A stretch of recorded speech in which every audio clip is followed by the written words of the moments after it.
बात समझ में ना आई हो कथा से जुड़ी हुई, इन 3-4 दिनों में यदि कोई बात प्रश्न के रूप में समझ में ना आई हो तो प्रश्न पूछ सकते हैं। यदि हमसे बन पड़ेगा तो आपके प्रश्न का उत्तर दे के आपकी सेवा करेंगे। किसी का कोई सवाल है? दो यहाँ। किसका है? हाथ उठा लो। सासू माँ से भी मिलने गई थी उनको, और कल मेरे को बिल्कुल टाइम नहीं लगा और बहुत ज़्यादा मैं थक गई थी। जय श्री कृष्ण महाराज, राधे राधे। जय श्री कृष्णा। मेरा कोई सवाल नहीं है अभी, मगर एक विनती है अगर पॉसिबल हो तो। बोलिए। कल आपका जन्मदिन था, मैंने कुछ मेरी टिकट बुक थी, शब्दों से व्यक्त किया था, मगर एक समय के अभाव से पॉसिबल नहीं हुआ कल। आज बोलिए। निकल रही हूँ। Thank you. जा रही हूँ मैं, आज नई सुबह और पावन दिन है, निकल रही हूँ मैं। महक रहा आंगन और मुस्कुराता ये चमन है। कुछ टाइम से नहीं आ पा रही। खिल रही कलियां, झूम रही है वादियां, वीडियो बनाई है, उसके चहक उठी आज सुनी वनराजियां। यहाँ पर देखते रह गए हम, यह बहार एक स्वप्न है। देखते रह गए हम, ये बहार है कि स्वप्न है। गूंज उठी चारे कोर, आज आपका अवतरण दिन है। प्रार्थना प्रभु से हमारी, आप हरदम क्षेम कुशल हो। अभ्यर्थना हमारी, हम पे हरदम आपके आशीष हो। सदा रहो आप हंसते हंसाते खिलखिलाते, रहो आप हम पे हरदम ज्ञान की गंगा बरसाते। प्रार्थना करती हूँ आपसे मैं नमन करती हूँ। मैं आलापी, मेरा नाम आलापी है। मैं आलापी वैभव और भव्य संग, वैभव मेरे पतिश्री का नाम, भव्य मेरे बेटे का नाम। मैं आलापी वैभव और भव्य संग आशीष मांगे अपने शब्द को विराम करती हूँ। वाह, सुंदर, बहुत अच्छा लिखा। जन्मदिवस की शुभकामनाएं। और एक धन्यवाद। एक अर्जी, जब आप भारत पहुँचे, हम सबकी ओर से भारत भूमि को प्रणाम। जरूर जरूर। आपका धन्यवाद। अभी तो बहुत शुरुआत है ये चरण में, मगर आप आए, आपके वाणी से, भजन से, भैया के इस म्यूज़िक से बहुत ही मज़ा आया। दूसरा धन्यवाद मैं गुरुजी का करना चाहूँगी कि ये इतना बहुत अच्छा प्रबंध किया है। ये मैं पहली बार भगवत कथा सुन रही हूँ, बहुत ही अच्छा लगा और लगता है कि इतने साल कुछ नहीं किया, अभी शुरू करूँगी थोड़ा। मैं बहुत दूर से आती हूँ, इनको बार बार बधाइयाँ, इसलिए मैं यहाँ किसी को नहीं पहचानती, मगर जब मैं पहले दिन आई तो लगा कि मैं सबको पहचानती हूँ, जैसे मैं मैके आ गई। धन्यवाद, धन्यवाद आप सबका। Thank you. गुरुजी बढ़िया कार्य कर रहे हैं, सबको मिलजुल के गुरुजी का हर भर के साथ देना चाहिए। गुरुजी राधे राधे जी। आपके चरणों में कोटिन कोटिन प्रणाम। आपके जन्म दिवस पर ही भारत देश से मेरी माता जी ने आपको शुभकामनाएं भेजी हैं और राधे राधे बोला है। सभी फ्रेंड्स और फैमिली आपको जन्म दिवस की ही शुभकामनाएं दे बहुत रही बहुत हैं। धन्यवाद आप सबका। और एक श्रुति बहन थी, कल आए थे, वो भी आपको कह रहे थे आज मेरी तरफ से राधे राधे बोलना और कुछ 2 लाइन सुनाना चाहती है। नम्रता आपके चरणों में। बोलिए। मुस्कुराहट का कोई मोल नहीं होता, कुछ रिश्तों का कोई तोल नहीं होता। लोग तो मिल जाते हैं हर मोड़ पर, लेकिन हर कोई गुरुजी की तरह अनमोल नहीं होता। कोई नहीं आपके जैसा प्यार देता। इतनी सुंदर कथाएं सुनी हमने, इतने सुंदर भजन सुने। आपका कोटिन कोटिन दंडवत प्रणाम आपके चरणों में। राधे राधे गुरुजी, अपना आशीर्वाद देते रहे हमें और भारत भूमि को कोटिन कोटिन नमन। खुश रहिए, खुश रहिए। राधे राधे गुरुजी। गुरुजी आपको कोटि कोटि प्रणाम। जी।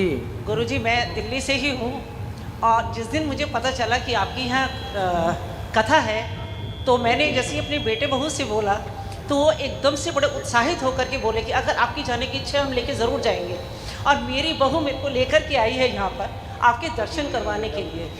क्योंकि दिल्ली में तो शायद मेरे को मुश्किल हो जाता दर्शन करना, क्योंकि वहाँ पर इतनी भीड़ होती है और मैं इस अवस्था में नहीं हूँ कि मैं इतनी भीड़ में जाऊँ। और मैं अपने चाहती हूँ कि आप हमेशा आशीर्वाद बनाए रखें हमारे ऊपर, और मैं आपकी वैसे ही बहुत बड़ी फॉलोवर हूँ। तो कथा सुनने दिल्ली से यहाँ आई? नहीं, मेरी बहू ने मेरे को लेकर आई है यहाँ बहुत से। सुंदर। जैसे उसे पता चला कि हम दिल्ली में रहते हैं, वैसे मैं प्रॉपर दिल्ली से हूँ, तो यहाँ आई, बहू को पता चला तो मेरे को लेकर आई है स्पेशल। ये भी अच्छी बात है। कथा सुनने के लिए जितने पग हम रखते हैं, एक एक पग रख करके एक एक यज्ञ करने का फल पाते हैं। यदि आप कथा के भाव से इतनी दूर से आते हैं तो ये भी सराहनीय बात है। तो वृंदावन जब हम आएंगे तो हम आपसे कैसे मिल सकते हैं? वृंदावन गौरी गोपाल में आपकी सेवा में ये दास सदा रहेगा। वहीं रहते हैं, वहीं मिलते हैं सब भक्तों से। दिन भर भक्तों से मिलने का, कथा सुनाने का ही काम है वहाँ। वहाँ पे आपसे मिल सकते हैं? हाँ, पक्का मिलेंगे गुरु जी। पक्का, बिल्कुल बिल्कुल टाइम नहीं लगा। पक्का वादा। थक गई थी इतनी ज़्यादा, कल नौमी वाले दिन मुझे चक्कर लगे थे, फिर उसको नहीं थी, पूरी रात में सोई नहीं थी। उसके बाद फिर अर्ली मॉर्निंग दौड़। और किसका सवाल? वाले दिन आज दशहरा है, आज दशहरे को ही मेरी टिकट बुक थी। राधे राधे महाराज, जय श्री जी जी। ये मेरी बेटिया है, इसका नाम है राधिका, और ये 1 साल की हुई है, इसी महीने 1 साल की हुई है।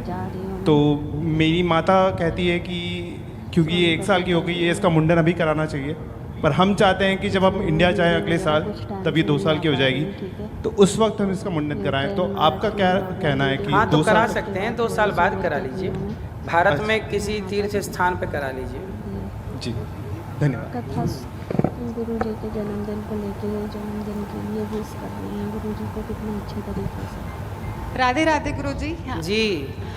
गुरु जी, मेरा एक प्रश्न है। अभी आपने पितरों के बारे में थोड़ा सा बताया था, तो मैं चाहती थी आपसे ये पूछूं, पता नहीं ये क्वेश्चन सही है पूछना या नहीं, बट दुर्भाग्यवश अभी मेरे कुछ ही महीने मेरे पिताजी की मृत्यु हो गई थी, और मैं उनसे बहुत ही अटैच थी, और उनको किडनी की परेशानी थी, जिसमें मेरी मम्मी ने उनको एक किडनी दान की थी 10 साल पहले, और बहुत मेहनत के बाद भी हम उन्हें बचा नहीं पाए। और मैं अक्सर अपने हस्बैंड से पूछती हूँ कि वो कहाँ होंगे अभी, कैसे होंगे, क्या वो फिर अभी भी दर्द में होंगे या ऐसे।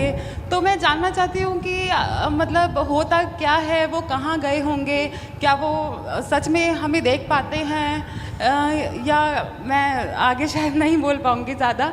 तो मैं ये पूछना चाहती थी कि वो अभी कहाँ पे होंगे। जब व्यक्ति की मृत्यु होती है तो यमदूत उसे लेकर जाते हैं, और ले जाके हमारी सबसे पहले पेशी होती है। जैसे पुलिस किसी को पकड़ती है ना, तो सबसे पहले उसे जज के आगे पेश करती है। उसी तरह जब यहाँ से जीवात्मा जाता है तो सबसे पहले उसे यमदूत पकड़कर यमराज के पास ले जाते हैं। यमराज उसका हिसाब करते हैं कि तुमने कितना पाप किया है, कितना पुण्य किया है। यदि उन्होंने पुण्य किया है तो उनकी सदगति हो जाती है उनके पुण्यों के बल पर, और यदि पाप होता है तो उन्हें नरक की यातनाओं में भेज दिया जाता है। परंतु अब माना कि किसी को पास होने के लिए 33 नंबर चाहिए, पर तो कितने नंबर कम हैं? 3। तो 3 नंबर के लिए उसे फिर से सप्लीमेंट्री आएगी उसकी कि भाई अब फिर आपको एक बार एग्ज़ाम, या तो ग्रेस मिल जाएगा, उसे कृपांक मिल जाएगा, पास हो जाएगा, वरना सप्लीमेंट्री आएगी कि फिर एग्ज़ाम दो, अच्छे नंबर लाना, पास हो जाओगे। उसी तरह जब व्यक्ति ना पाप ज़्यादा होते हैं उसके, ना पुण्य, तब उसे यमराज जी कहते हैं कि आपको हम पितृलोक में भेजते हैं। आपके बेटा बेटी जब कोई भी पुण्य काम करेंगे आपके नाम से, तो वह आपके पुण्य में ऐड हो जाएगा, प्लस हो जाएगा, फिर उस पुण्य से आपकी सदगति हो जाएगी। तो जो व्यक्ति, हम लोग अपने माता पिता के नाम से, दादा दादी के नाम से कोई भी धरती पे पुण्य का काम करते हैं, तो वह पुण्य उनके पुण्य में जाके प्लस हो जाता है और उनकी वहाँ पे सदगति होती है। और जब उनकी वहाँ सदगति हो जाती है तो पितरों के आशीर्वाद से हमारा यश, कीर्ति, धन धान्य बढ़ता है। और जब हम पितरों के लिए कुछ नहीं करते तो पितर रुष्ट हो जाते हैं और वही हमें फिर परेशान करने लगते हैं। जैसे लोग कहते हैं पितृदोष चालू हो जाना, कई बार तो वंश की वृद्धि तक रुक जाती है पितृदोष की गलती से, अर्थात हम लोग कुछ नहीं करते उनके नाम से तो वो नाराज हो जाते हैं। इसलिए कहते हैं हर पुत्र को, हर बेटे को अपने पिता का श्राद्ध करना चाहिए, तर्पण करना चाहिए, उनके नाम से जो बन सके करो। आपके बेटे को भी ये संस्कार देना, आपके बेटे को भी यही परंपरा सनातन की रही है। अब आजकल यहाँ 4-4 पीढ़ी तक कोई कुछ कर ही नहीं रहा माँ बाप के नाम से, तो पितृदोष से परेशान रहते हैं। तो आपके पिता की सदगति के लिए अब उनके बारे में सोचिए मत, उनके लिए कुछ करना चाहें तो कोई दान पुण्य करके उनकी सदगति की कामना करिए। बाकी उनकी याद में अब खोए ना रहिए। जो आपके पास वर्तमान में आपके पति हैं, बच्चे हैं, अब उनमें आप खुश रहिए। पिता हैं, संसार का नाम मृत्युलोक है, जो आया है उसे जाना पड़ता है। इस सत्य विचार को धारण कीजिए।